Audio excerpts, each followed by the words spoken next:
crystal clear. I make magic with these hundreds, watch them disappear. Big ol' raindrops up in my ear. If you gon' name drop, let's get it clear. Jessie, VVS, I just turn the water on. Big ol' flex, shit you never saw before. These niggas chasing me like waterfalls. What's up, guys? It's your sister. Welcome to another episode of Just a Couple Things, the podcast, episode 3, all right? If you are not subscribed yet, what are you waiting for? Go ahead and subscribe right now. Say it right now, all right? Get subscribed so you can listen to the Black Women's Tribe every week, okay? Get your alerts together so you know when to come in. We got a new episode when we dropping a new video. And also make sure that you subscribe here to my YouTube channels, all right? How y'all doing? It's a lot going on this week.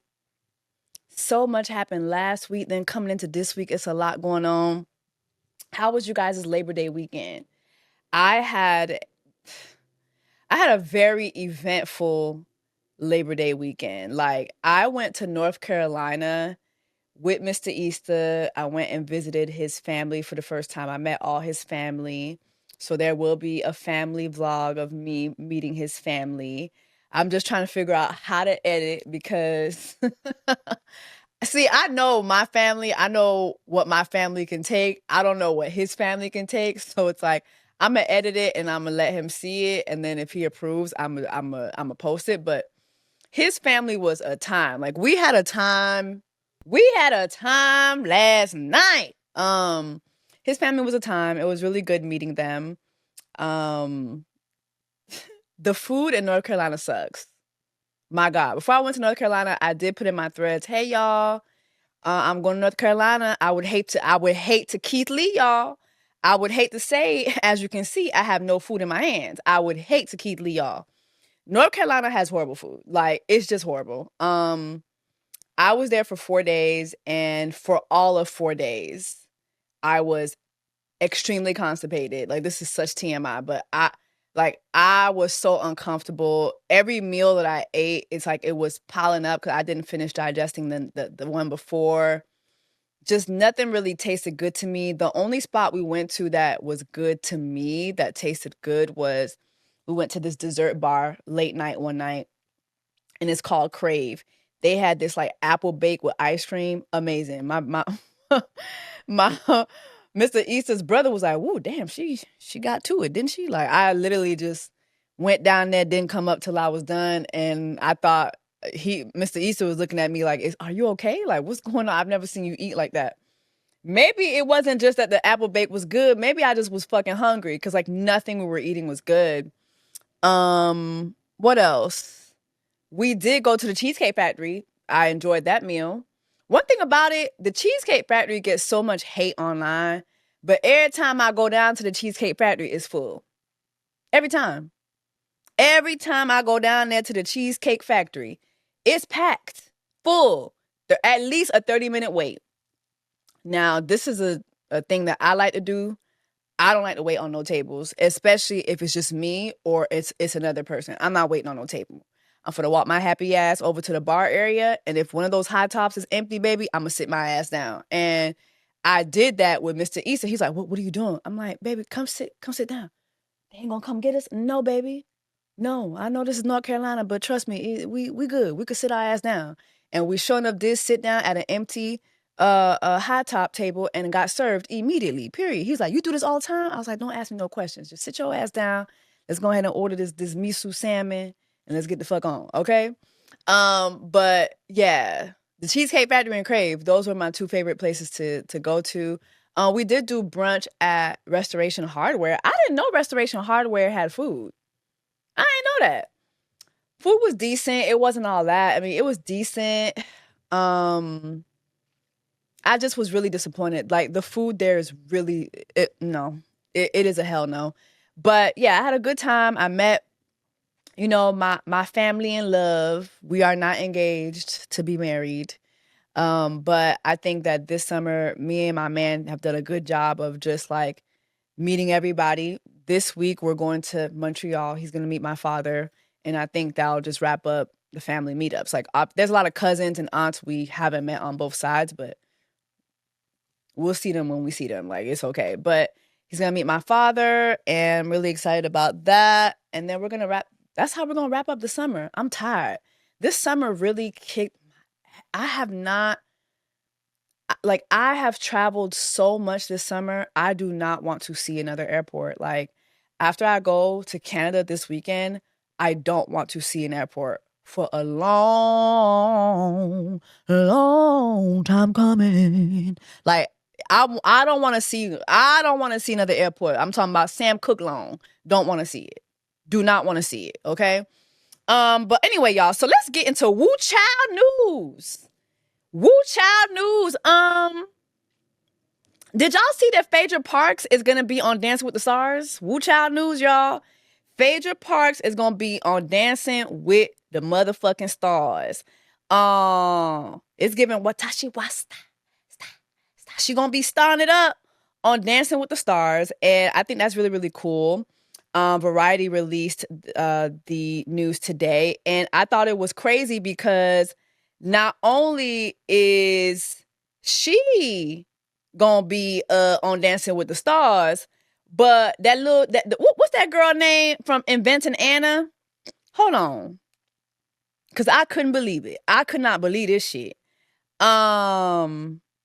What is that girl name? Anna Sorokin, but that wasn't the name. Wait, what was her name back then? Was it Anna Delvey? Do y'all remember that series, limited series played by Julia Gardner? It was on Netflix back in 2022. It's called Inventing Anna. And it followed the little white girl who was born in Russia to a Russian and a German, flew her ass onto the United States, pretended like she was an heiress, and she had a $67 million trust fund back in Germany or some shit like that. Then went to just scamming white people. I'm talking about, like, I'm black. I'm used to seeing like people in my community get swindled. But the way this little German girl was swindling white people in New York City at that. Have y'all ever lived in New York? I lived in New York for 4 years. Well, I was Brooklyn, then I went to Jersey, but I was working in New York. So I lived in New York for 4 years, okay? You can't just be swindling white people like that unless you're white. I mean, white on white crime is a real thing, I guess. But the way this little girl was out there just scamming white people banks, white people hotels, the white people friends. She was scamming friends. Like, she was scamming everybody. She got sentenced to 12 years for scamming the world. Then she didn't even stir the 12 years. I think she only did like a year and a half time served. She had to pay $200,000 in restitution. Mind you, this girl was I think she was about to scam Chase Bank. Speaking of Chase Bank, did y'all see what the fuck going on with Chase Bank? Woo child, the scandals. Apparently, like, there was a glitch where people were receiving like hundreds of thousands of dollars in deposits, but actually it wasn't a glitch. It was people actually putting in checks in bank accounts, and the checks were bouncing, basically. Like, they were fraudulent checks. But that just caught me off guard. I'm like, I'm so used to, I can't deposit a check in my bank account and it clears unless that bank account has the amount that I'm depositing. Ain't that how the bank still work, y'all?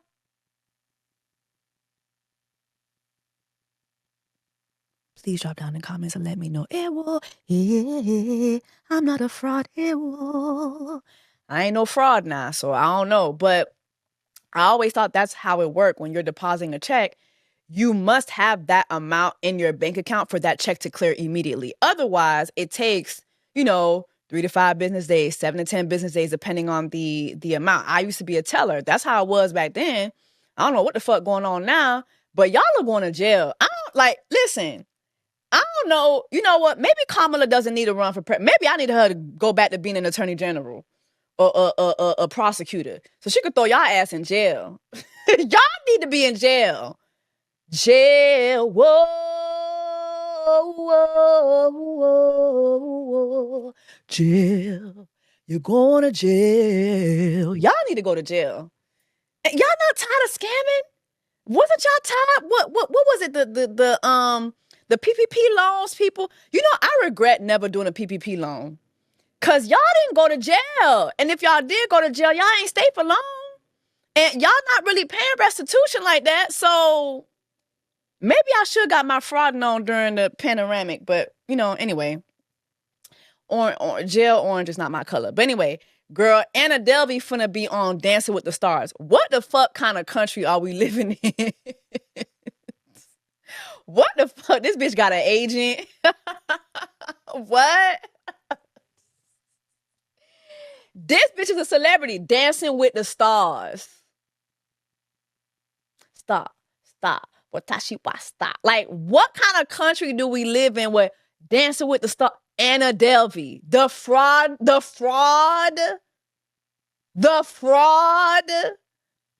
Child, she gonna make her debut this season 33.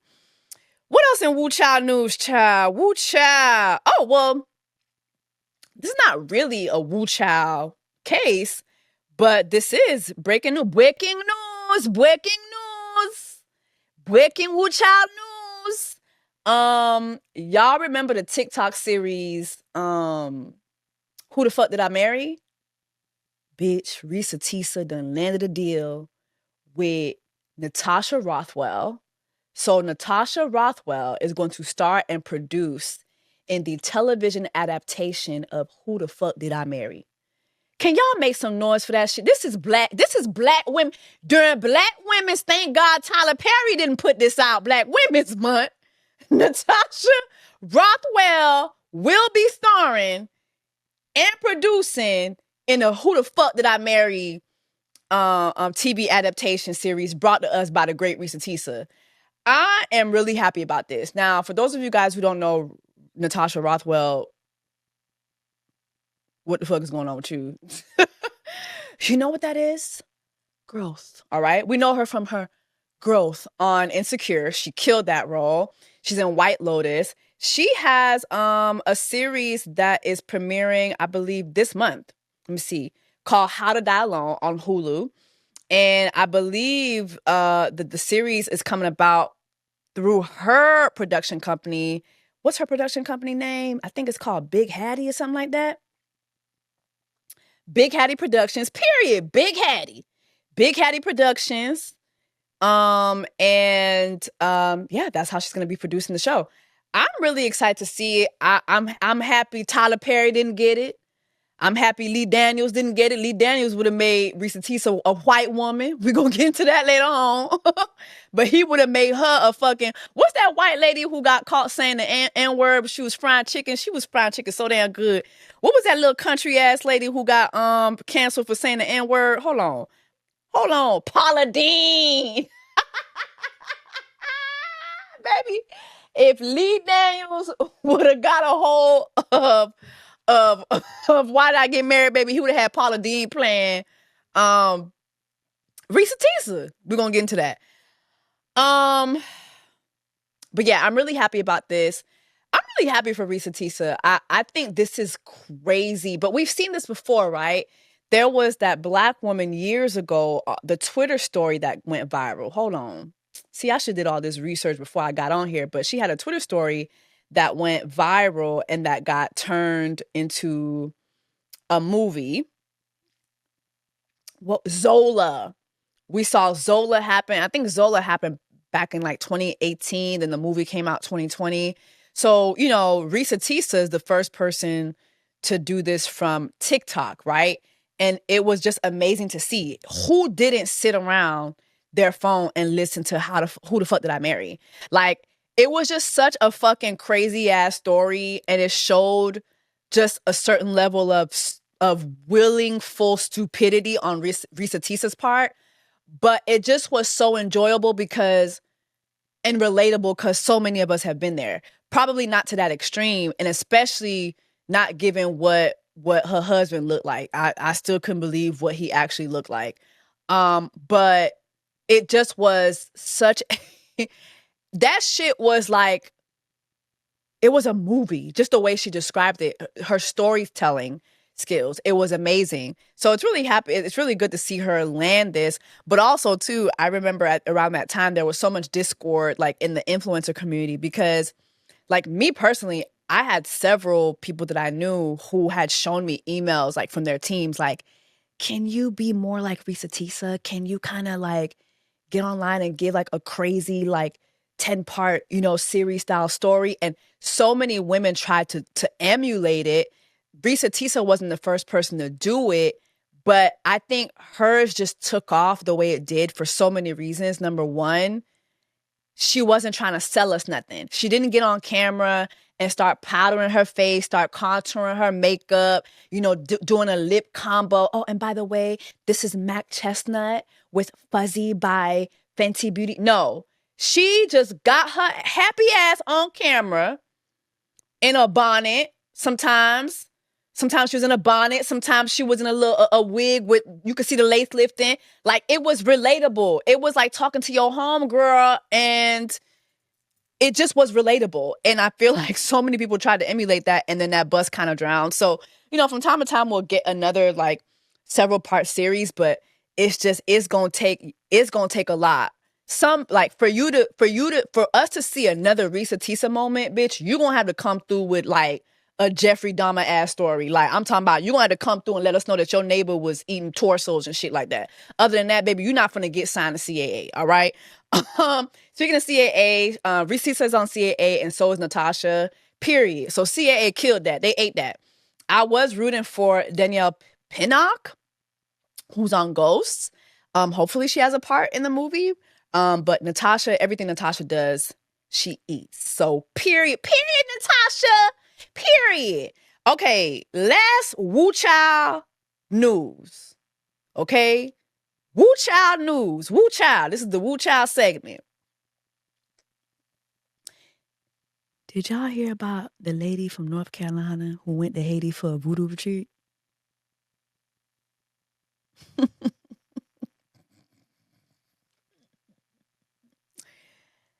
Girl, you know what?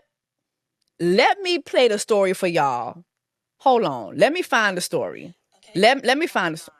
A voodoo ritual and a mysterious death. A Charlotte woman went to Haiti for a spiritual retreat and never came back home. Before we get into this Woo Child news segment, part of the Woo Child news segment with this lady who went on a voodoo retreat.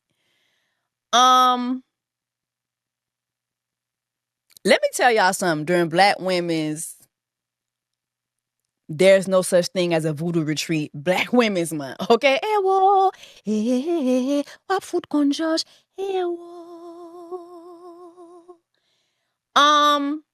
Voodoo and retreat in the same sentence, them continents don't meet, baby. Them continents don't meet, okay? Voodoo, retreat, them continents don't meet. Voodoo, retreat, them continents don't meet, okay? All right? Okay? And I'm telling you this as a Haitian woman, okay? Very Haitian. Very Haitian. Very wap konjoj. Very kolonget maman, okay? Very wap foot savoir. All right? Them two continents, they do not meet. All right? Okay. What's going through your mind? I guess at this point, just trying to really understand what happened to my mom. And no disrespect to this man or his mom, okay? But who the fuck gets called to be a mumble priest? Like, do y'all be knowing what the fuck? Like, do y'all, bruh, do y'all understand what the fuck be going on? What? Who was calling you to be a mumble? Are you serious? Like, I have so many questions. Who was calling this woman to be a mumble priestess? On July 1st. Once she let me know she was okay, that was like the biggest thing, because it was like, okay, you're where you're supposed to be and you're safe. They went in there for that last piece. Whew. The last piece, all right. It was her last piece. Nobody gets called to be a mumble, y'all. Like, can y'all please be for real? Can y'all please be for real with yourselves? Nobody gets called to be a mumble. Okay? That's my best friend. I lost it. There's nothing else to say. I lost it. But who wakes up and says, I'm gonna go be a mumble? Mind you, like, you have no connection to the culture. You have no connection to like the way of life of like the Haitian people. Like, you have no connection to this at all. And you just wake up and say, I'm gonna go down to Haiti for a voodoo retreat. Like, who does that? That's just number one. Number two, I think a lot of y'all don't be thinking about certain aspects when it comes to voodoo or any other type of religion that's like unorthodox, right? When it comes to voodoo, you know, I'm a Haitian women's, and although I'm 2 generations removed from it, one thing I know for sure is that your intentions is everything. Like, your intentions when it comes to voodoo is everything. And so whatever your intentions are, please understand your intentions will be done unto you. Like, whatever you intend to do with that, please understand it will be done unto you. And so we have this thing, like, I saw so many Haitians that were in the comments saying, yo foot mangel, yo foot mangel. You know what I mean? And it's true, because whatever intention this woman had when it came to practicing this religion, please understand that shit backfired on you. It backfired. Okay? Yo manjo. Yo manjo. Ou te kompran, ou tap manjon moun, ben yo fout manje ou. An vo manje moun nan, yo manje ou. Like, yo manje ou. All right? Very Haitian.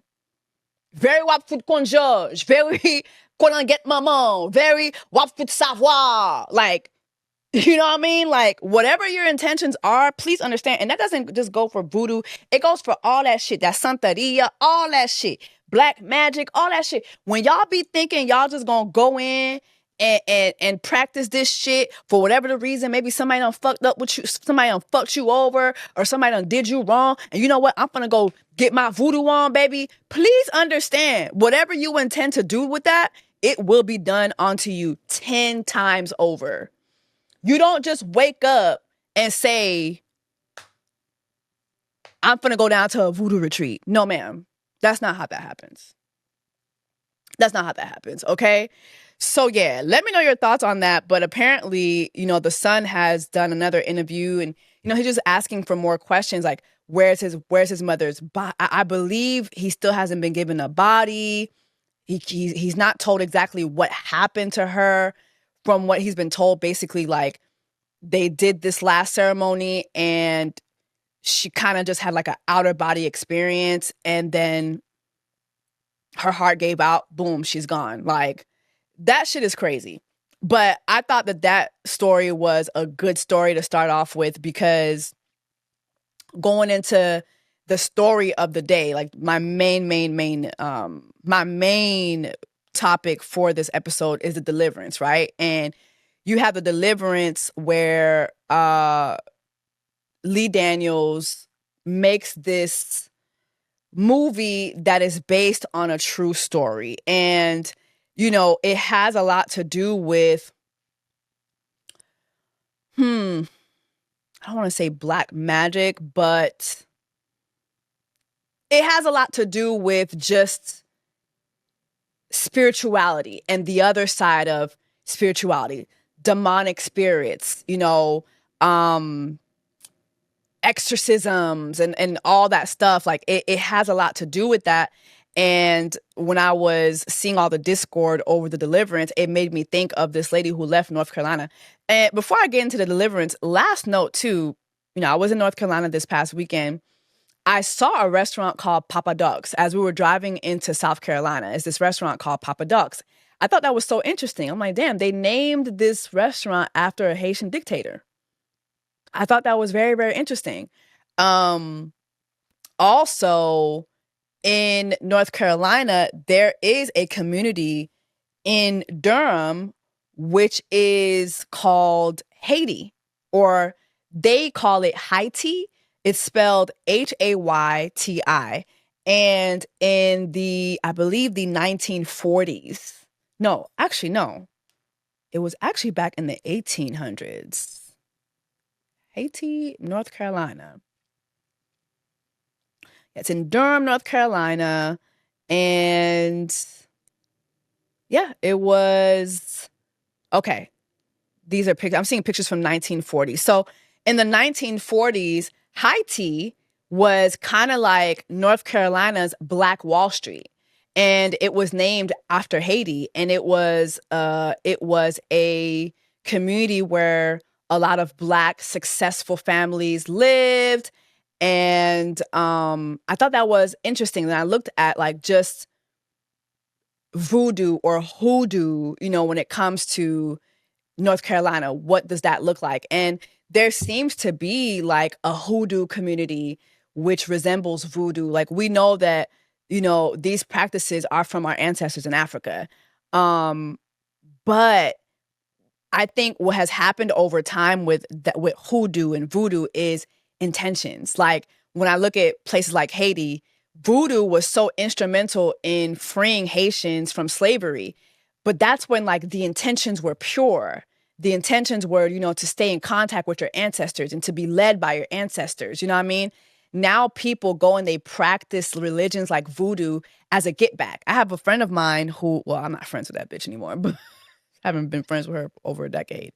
But growing up, she had an aunt who continuously went to Haiti like several times a year, right? And I was like, damn, she always going to Haiti. Like, that's great. And then my friend's mom actually went and spilled tea to us and was telling us that the aunt was constantly going to Haiti to do voodoo to keep her husband. Like, once you start doing that, there is no stopping. There's only one way to stop. Okay, now this is a Black women's channel. We're not gonna get that dark. But there's really only one way to stop. Right? And it is to be delivered. And sometimes deliverance looks like you going down to the crossroads, or sometimes deliverance looks like for what happened with my grandmother. My grandmother is the last person in my lineage to practice it. And she was delivered when she was pregnant with my mother. She was having complications with delivering my mother, and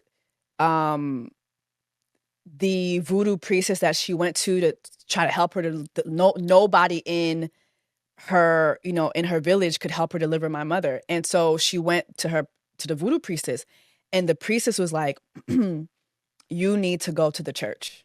There's a special hand of God on that child. You need to go to the church and you need to have them pray for you. And not only was she finally able to deliver my mother, but she gave her life over to God. You know what I mean? So sometimes that's how deliverance looks. That's how deliverance looks like. That's what it looks like, which is what happened with my grandmother. But I look at this movie, The Deliverance, and there's so much discord in it. And first and foremost, before we even get into the discord, I want to ask y'all, do y'all feel that the deliverance delivered? But just drop down in the comments and let me know, do you feel that the deliverance delivered? While y'all are dropping down in the comments and telling me your thoughts, I'm going to go back to ABFF, American Black Film Festival in Miami. This was in June. This was the first trip that Mr. Easter and I took. He went down there and he produced a live episode of Unsung. Was it Unsung or ooh, Lord, my bad.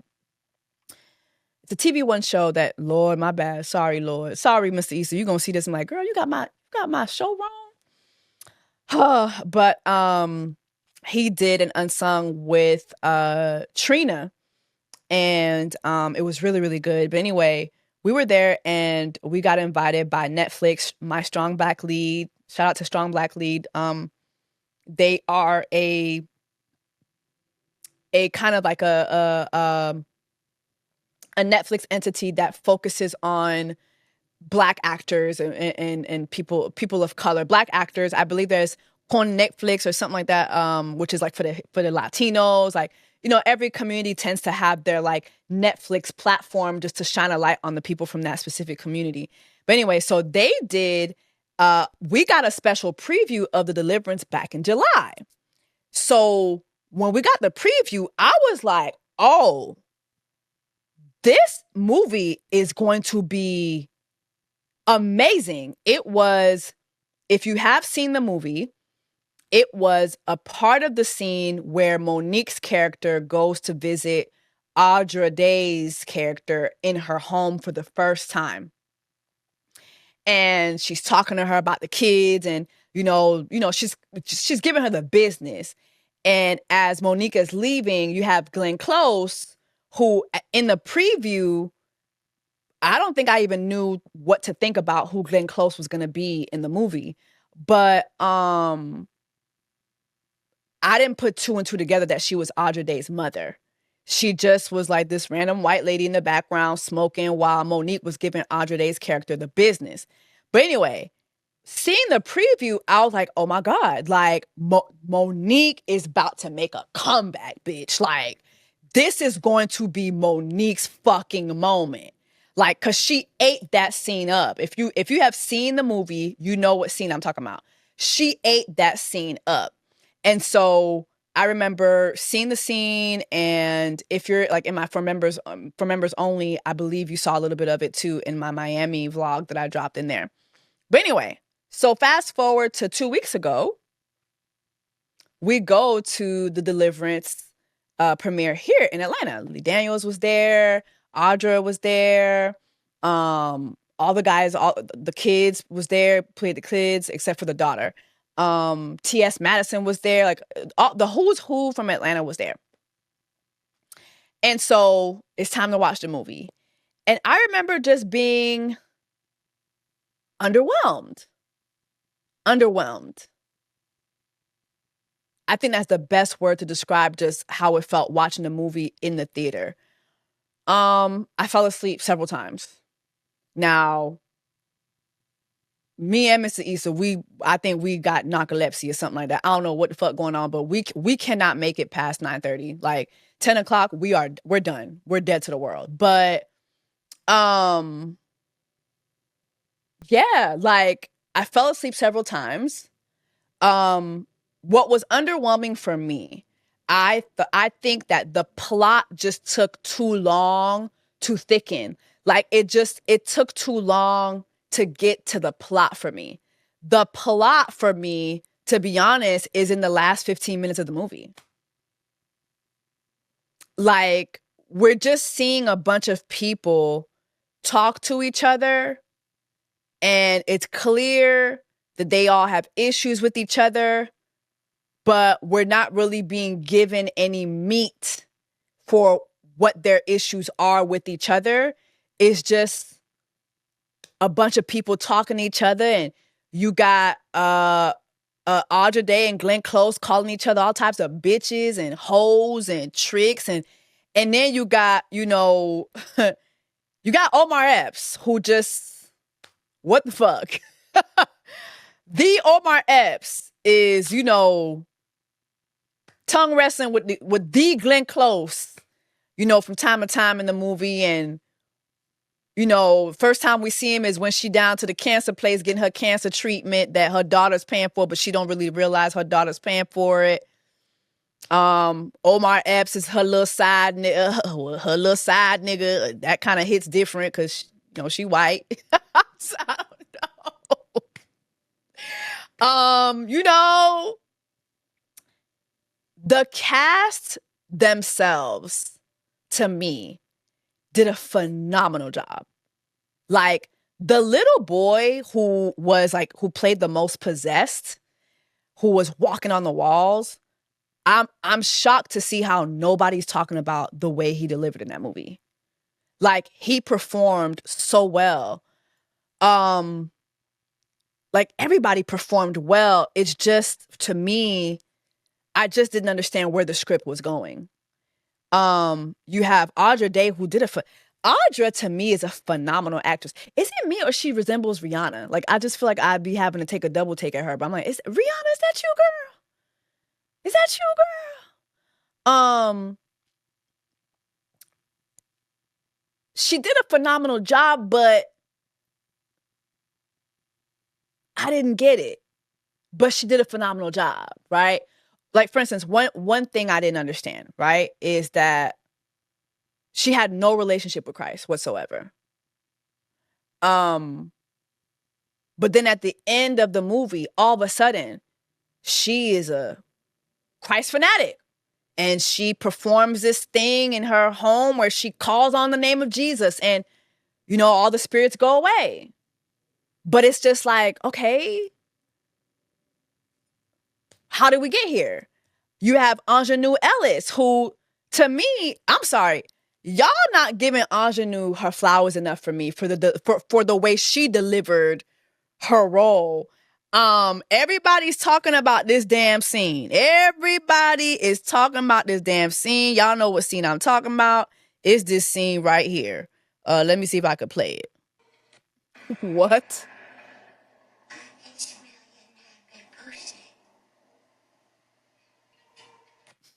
And it's Ingenue staying serious for me.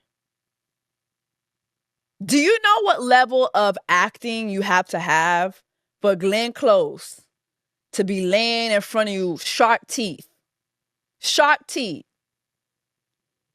Talking about, I could smell your nappy pussy.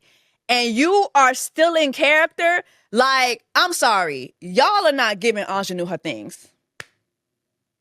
Y'all are not giving Ingenue her things. I'm sorry. I could not sit there and watch Glenn, Rachel Dolezal, 101 Dalmatians Close, sit there with sharp teeth, tell me she could smell my nappy-headed pussy, and me keep a straight face. I'm sorry. I need to know how many takes. How many takes did this... How many takes did we have to go through to get that? And again, back to Monique, I felt like, damn, I thought I was going to see more of Monique. This wasn't Monique and Lee Daniels. We know the history between the two and the public reconciling that they've had, and then this promo tour that they've had, and how just beautiful it's been, and we in a season of forgiveness, and I thought I was gonna get a bigger role. I thought she was gonna play the mama, which leads me to the mama, Glenn Close being the mama, right? Glenn, Rachel Dolezal Close playing LaToya Ammons' mom. You know, this story is based on LaToya Ammons. And to be honest, if you haven't done your research on LaToya Ammons and the Deliverance and her actual story, I really suggest you do. Her story needed no embellishments. Like, no embellishments. LaToya is Black. And we're going to make sure we have pictures of LaToya and her mother for you on screen. LaToya and her mother are Black. Two dark-skinned women. Okay? This was published back Halloween 2014. Today on Halloween, amid the usual frivolity over ghosts and goblins, it seemed an inappropriate time to finally share the story behind the story. So here goes. It's a deep dive into the LaToya Ammons story. Ammons claimed that she and her 3 children had been possessed by demons. But that's not what really fascinated me. This is the writer. What I found so intriguing was the unusual responses by state and local agencies to Ammons' assertion. From the very beginning, records indicated those closest to Ammons' case believed her story of demonic possession. A DCS family case manager and registered nurse even claimed they'd seen Ammons' then 9-year-old son walking backward up a wall in the hospital. And when DCS removed Ammons' children from her home, it wasn't because of the traditional definitions of abuse or neglect. All the children were experiencing spiritual and emotional distress. This is what DCS was reporting. The writer says she contacted Ammons early in the reporting process and she agreed to be interviewed. I also spoke with police officials and the priest who performed a series of exorcisms, gathered records from the police departments and the Catholic Church. Ammons also agreed to let me have copies of her DCS records. So there's so much. What makes her story insane, number one, it's a Black family. It's a Black family. You don't really hear these stories and well-structured stories when it comes to Black families because nobody fucking cares. Mind you, in our communities, we talk about spiritual warfare all the time. But to the outside world, they don't care. They don't care, okay? But her story is so detailed as to the number of events that took place. And not only did these events take place, but you had priests who saw it for themselves. You had officers who would hear the demonic voices for themselves. There were so many instances that could have been covered, but they weren't covered in the movie. I found this interview that LaToya did with Inside Edition, and it was crazy. This is the woman who lived in the house of horrors with her 3 children before Zach Bagans bought it. There's so many accounts of different instances that happened, right? And again, to me, the story needed no embellishment, really. But in Hollywood, it is by Hollywood's nature to embellish, right? But how far do we have to go to embellish? And I think that's the question that is asked when it comes to, did the Deliverance deliver, right? When you see Lee Daniels casting Glenn Close as a Rachel Dolezal and then going online and saying, Alberta is part of the fabric of our community. And you got Black people saying, what community? What fabric? What, you want to see some fabric? Kente cloth is right there, okay? Kente cloth is right there, Lee. What you talking about? What are you talking about, right? And then you do more research and you see that Lee Daniels did not really talk to LaToya for the making of the movie. He wanted to tell his own story. I found this Forbes article. Where is it? Okay, so this is in Forbes. Lee Daniels told the Hollywood Reporter that he hadn't heard about Amon's story until after he made Precious. Once he did, he steered away from the movie for several reasons. One, I felt that I didn't want to do another story about abuse. This woman was abusing her kids, or what defines as abuse, because she was hitting the kids, he revealed. And two, I know how I work.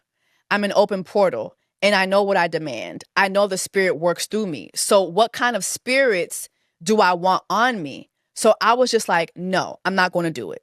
Daniels admitted that the story sat with him forever. He continued, we had never seen this story through the lens of this African-American woman on screen.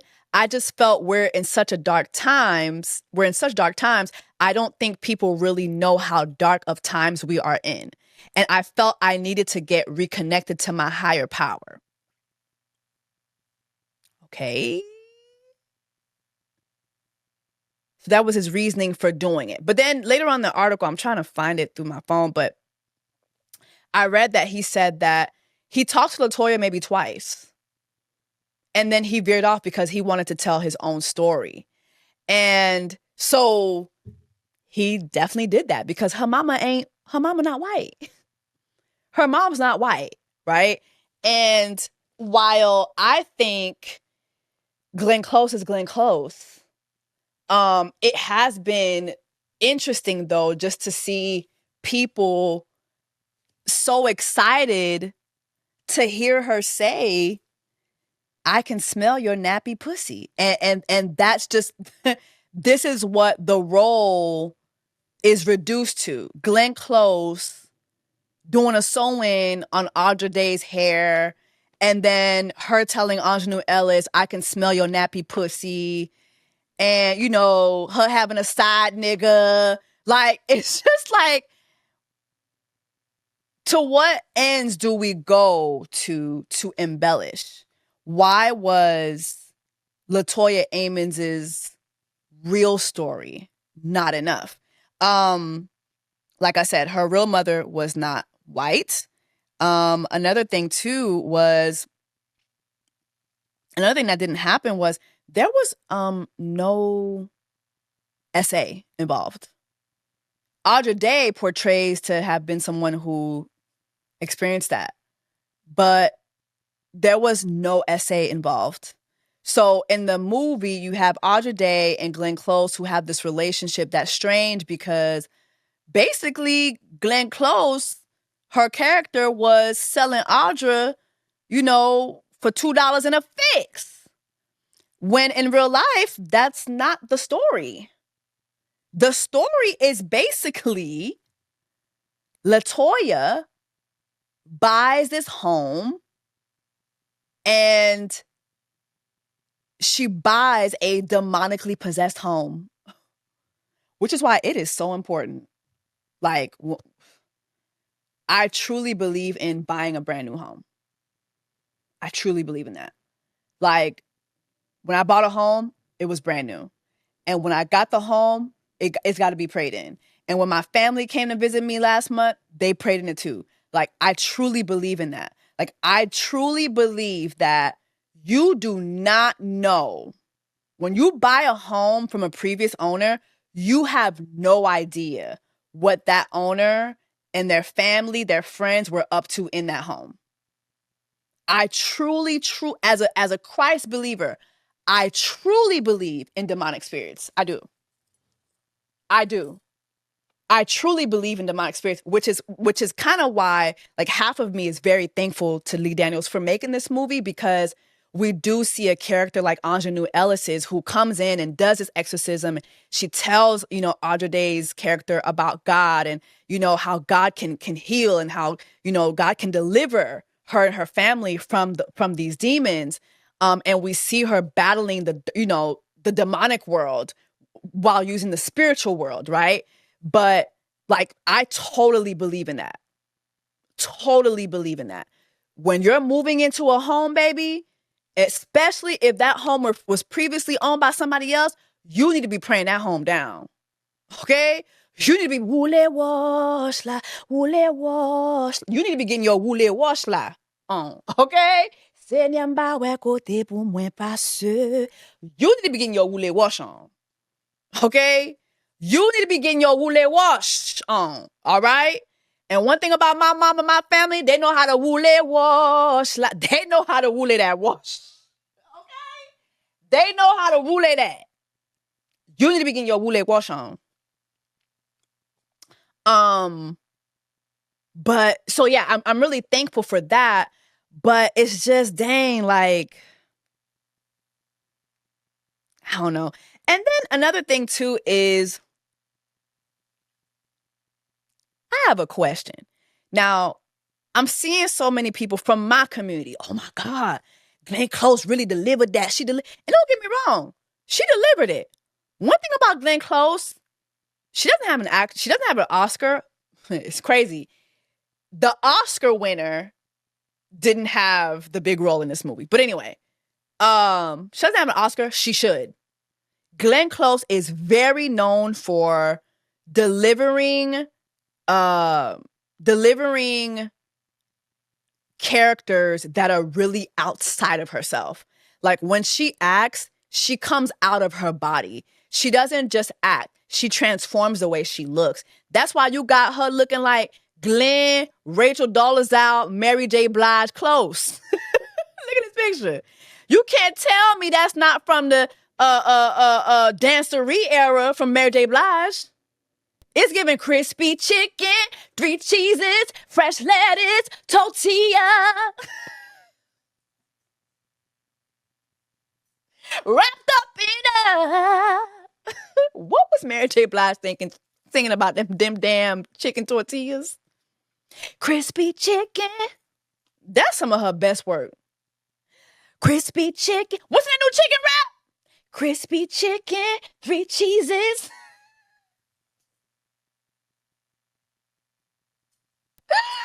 Glenn, Mary J. Blige, Rachel Dolezal Close delivered in the Deliverance.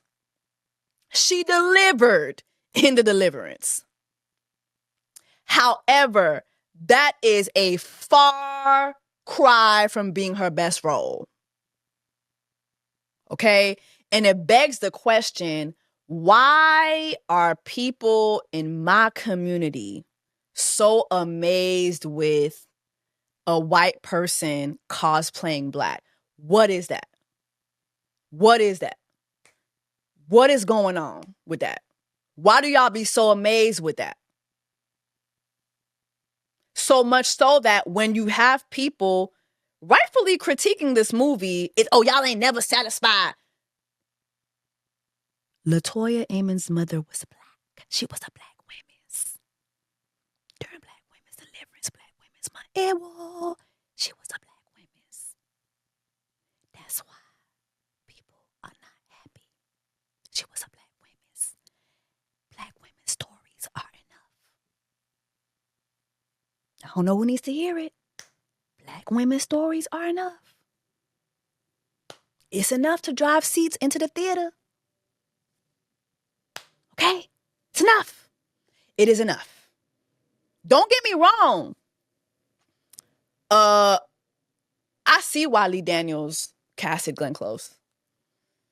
Let's just be for real. I think sometimes he has used different excuses. Like he had, someone was able to bring up the article of when he went on The Real and he said that he gave the reason for why he casted the lead actress in Star to be white. And this was what he said. He said that, I'm getting this from Yahoo, but this was back in the day when Star was on. He went on The Real and he said, I thought it was important to address race relations in America. Lee Daniels says, we are truly, I believe, in a civil war. And I think that when we understand that we're all one, that we will then understand America. And America is still to be understood by us. He also goes on to say, the country needed to heal. Now, don't get me wrong. I love Star.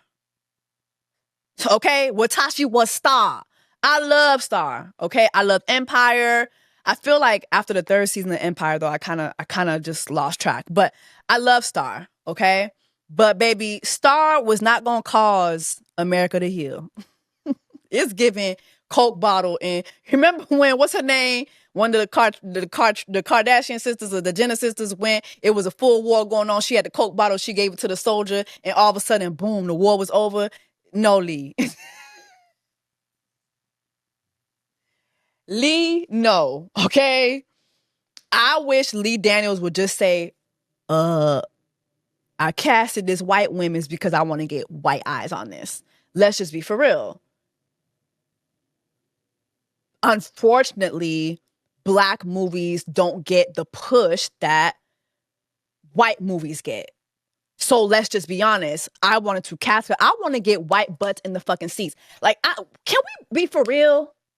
Can we be for real? I'm going to tell you right now. I have a meeting today. I'm going to tell you right now. I have a meeting today in a couple hours. Prayerfully, that meeting will lead to me co-hosting a show. One of the first things I'm going to ask for is for a white co-host or a non-black co-host. Some of y'all going to be like, what? Because I want to tap into other markets. Like, it is what it is. I don't want to just be a black host doing black things. Like you get pigeonholed. Like you start to be boxed in, and it's like, no, I want to talk to everybody. One day I want to have my own Wendy Williams style show. I don't want to just talk to black women. Now, am I always going to be black women's first? Absolutely. But I believe that I can be myself and I can still reach other people. I can still reach white women's. I can still reach Hispanic women's. I can still reach Asian women's. I can still reach whoever women's, whatever women's. Like, I want to reach all the women's. So I don't want to just feel like, oh, I'm just speaking to black people only. Don't get me wrong. I'm black. I'm black. It's always going to be black women's first. But do I always just want to do black things? No. And sometimes, unfortunately, when you are black in Hollywood and you're doing things, it's automatically a black thing. Okay? And so for me, when I see Lee Daniels casting Glenn Close, it's not because I want to tell another story. Because Alberta, the white women's, she's a part of the fabric of our community. I want to get white people in the seats. Period. Let's just call a thing a thing. I want to get white people in the seats. The fuck? Like, hello? I just told you I was in North Carolina and with Mr. Easter, and literally he showed me a Facebook message that he got from someone that he knows who's white, white guy, Trumper down. I will vote for Donald Trump, Trumper down. And he's like, wow, you didn't tell me that you were in town. And I see you're with Jessie Woo. We watch her YouTube. I said, nothing. Period. Now, do I stand for what you stand for? Absolutely not. Make America ungreat again? No. But do I want to reach those communities? Absolutely. Abso-fucking-lutely. Yes, I do. Yes, I do. I want to be a household name, a world-renowned household name. That's what I want. When I look at people like Wendy, she started off as the black urban blogger. She's in the black community. When she had the Wendy show, did you not see how many white women was in the crowd? Did you not see how many Asians was in the crowd? Did you not see how many other? I wish Lee Daniels would just say that and say, I want to get other people of other communities in these seats. Lee Daniels is known for doing black shows. Star was a black show. It was a black show. And him having that white girl as the lead actress put white eyes on a black show. And it was a big deal. It was on Fox. It's a big deal. We haven't seen a lot of black producers in Hollywood do what Lee Daniels has done. And I see a lot of people criticizing his work. I feel like all the critiques are valid. What's also valid is that man has done extremely good work, in my opinion. Say what you want. He's done extremely good work. Another person that's getting dragged right now in the name of Lee Daniels is Kenya Burris. Because he's always doing the biracial thing. And it's like, while you know, there's a valid critique that why is it every time you tell a black story, it has to be biracial? What is up with that, right? I think that's a very valid critique.